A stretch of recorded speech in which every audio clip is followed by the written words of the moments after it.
Fokus khusus akan diberi pada golongan terpinggir yang tinggal di kawasan pendalaman, terutamanya yang mendiami rumah-rumah panjang di Sabah dan Sarawak, serta orang asli dan pekerja estet di Semenanjung Malaysia. Masih terdapat mereka yang hidup tanpa bekalan elektrik dan air dan jauh daripada kemudahan kesihatan. Anak-anak bersekolah terpaksa berjalan jauh merentasi jalan yang kadang-kala berdebu atau lecak berlumpur, dan terdapat juga antara mereka terpaksa merentas sungai untuk menimba ilmu di sekolah. Kerajaan akan membela mereka yang kurang bernasib baik ini untuk keluar dari cengkaman kemiskinan. Saya ingin memastikan bahawa kemakmuran pembangunan negara turut dinikmati oleh semua rakyat Malaysia. Sekadar memberi contoh dari perkampungan Melayu di Greek Perak, perkampungan orang asli di Pos Titum Cameron Highlands, pekerja India di Ladang Meri Kuala Selangor, masyarakat Kampung Baru Cina di Pasir Hitam Perak, masyarakat Iban di Mujung Balih Sarawak, dan masyarakat Rungus di Kudat Sabah. Untuk ini, kerajaan akan mempergiatkan pelaksanaan pelbagai program ekonomi dan penyediaan kemudahan asas.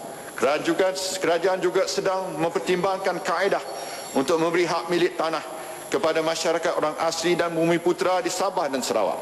Ini akan membolehkan mereka mendapat manfaat daripada program pembangunan pertanian secara bersepadu menggunakan pendekatan agropolitan dan contract farming. Mereka juga akan diberi akses yang lebih baik pada infrastruktur dan kemudahan awam seperti jalan, pendidikan dan latihan kemahiran. Tumpuan juga akan diberi untuk memperbaiki kualiti hidup pekerja ladang dan displaced estate workers. Sambungan bekalan air ke 182 estate yang mempunyai keluasan 1,000 atau kurang dan terletak tidak melebihi 5 km daripada paip utama akan dilaksanakan dengan peruntukan sebanyak 109 juta ringgit.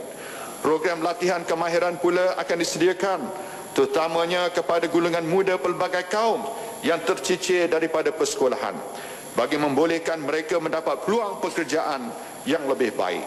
Bagi mereka yang berminat menjalankan perniagaan kecil-kecilan, akses pada kemudahan mikrokredit, AIM, Amanah Akta Malaysia dan Tekun akan disediakan dalam usaha menangani kemiskinan bandar.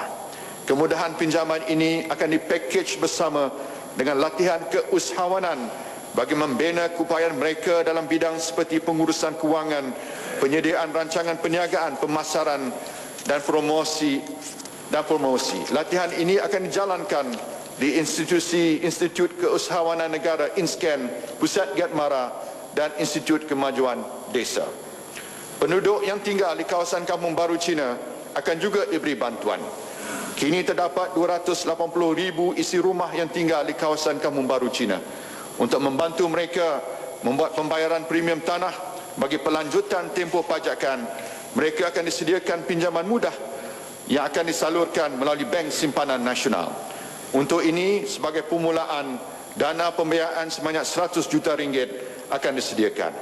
Selain daripada itu, untuk menangani isu-isu masyarakat yang lain, jawatankuasa Kabinet mengenai hal ehwal kaum India dan kaum Bumi Putera Sabah Sarawak akan diteruskan. Tuan Yang Dipertua, teras strategi keempat, membangun dan mengekalkan modal insan bertaraf dunia. Persaingan untuk modal insan juga semakin meningkat, di mana banyak negara, terutamanya negara maju, mengamalkan dasar keterbukaan yang komprehensif dalam usaha menarik modal insan yang cemerlang termasuk di kalangan rakyat Malaysia. Tenaga kerja mahir dan berpengetahuan tinggi merupakan cutting edge kepada daya saing negara. Dalam hal ini, kerajaan akan mengambil langkah holistik bagi memperkokoh sistem pendidikan dan latihan bermula daripada pendidikan awal kanak-kanak sehingga peringkat pengajian tinggi. Di samping menyediakan infrastruktur pengajaran dan pembelajaran yang terbaik, kerajaan juga akan memastikan kualiti guru dan tenaga pengajar mencapai tahap yang sewajarnya. Untuk menambah baik lagi kualiti pelajar, nisbah guru siswazah di sekolah rendah akan ditingkatkan daripada 28% kepada 60%. Prestasi pelajar dalam mata pelajaran kritikal, terutamanya bahasa kebangsaan, bahasa Inggeris, sains dan matematik, akan juga dipertingkatkan dengan menambah bilangan guru berkualiti. Bagi mencapai matlamat ini, program pengsiswasahan guru akan dipergiatkan. Bagi memperhebat kualiti guru prasekolah pula, syarat kelayakan pelantikan guru prasekolah akan ditingkatkan kepada diploma dan sarjana muda.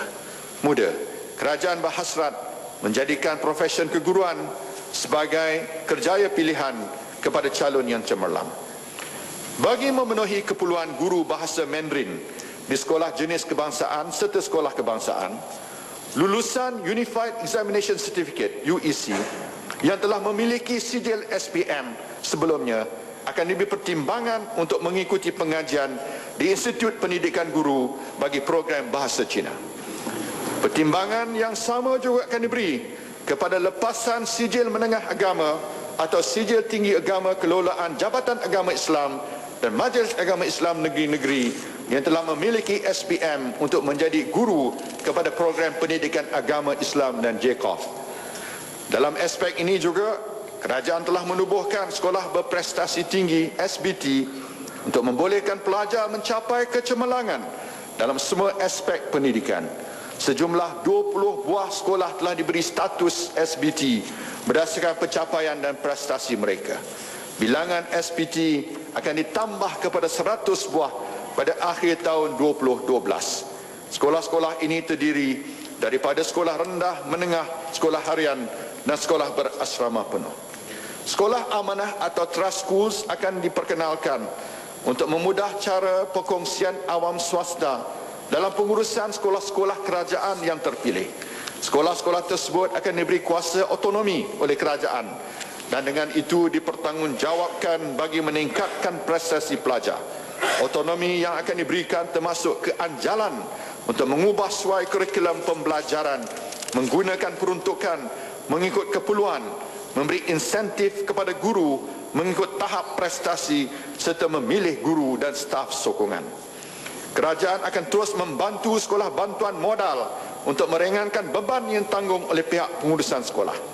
Bagi tujuan mengubah suai dan menaik taraf sekolah bantuan modal, peruntukan sebanyak 280 juta ringgit akan disalurkan dalam tempoh 2011 hingga 2012. Dengan ini, setiap satu kategori sekolah bantuan modal, iaitu sekolah jenis kebangsaan Cina, sekolah jenis kebangsaan Tamil, sekolah agama dan sekolah membalik atau mission schools akan memperolehi peruntukan tambahan sebanyak 70 juta ringgit setiap satu dalam tempoh 2011 dan 2012. Tambahan lagi, bagi membiayai pembayaran utility, kerajaan akan memberi bantuan berdasarkan bil elektrik dan air sebenar sehingga RM2,000 sebulan bagi setiap sekolah bantuan modal. Peruntukan ini akan melibatkan hampir 1,900 sekolah bantuan modal keseluruhannya. Tuan Yang Dipertua, anak-anak adalah harta dan warisan paling berharga kepada manusia. Merekalah masa depan kita. Adalah menjadi komitmen kerajaan untuk memberikan aset negara ini segala kelebihan untuk mereka berjaya dalam hidup kemudian hari yang penuh persaingan dan cabaran. Pelaburan terhadap mereka adalah pelaburan terhadap masa depan negara. Oleh itu, kita telah pun menjadikan pendidikan awal kanak-kanak sebagai agenda penting nasional melalui program Permata. Mengikut kajian pakar tentang kanak-kanak, secara amnya akan terdapat seorang yang pintar cerdas daripada kalangan 10,000 kanak-kanak. Mengikut statistik 2007, jumlah kanak-kanak di bawah umur 14 tahun di Malaysia adalah seramai 8.9 juta. Dari itu, berdasarkan rasional ini, kita boleh menganggarkan terdapat sekurang-kurangnya 900 orang pintar cerdas dari kalangan kanak-kanak di Malaysia. Penyertaan kanak-kanak yang berumur antara 4 hingga 5 tahun di peringkat prasekolah akan dipertingkatkan daripada 67% pada tahun 2010 pada 87% pada tahun 2012.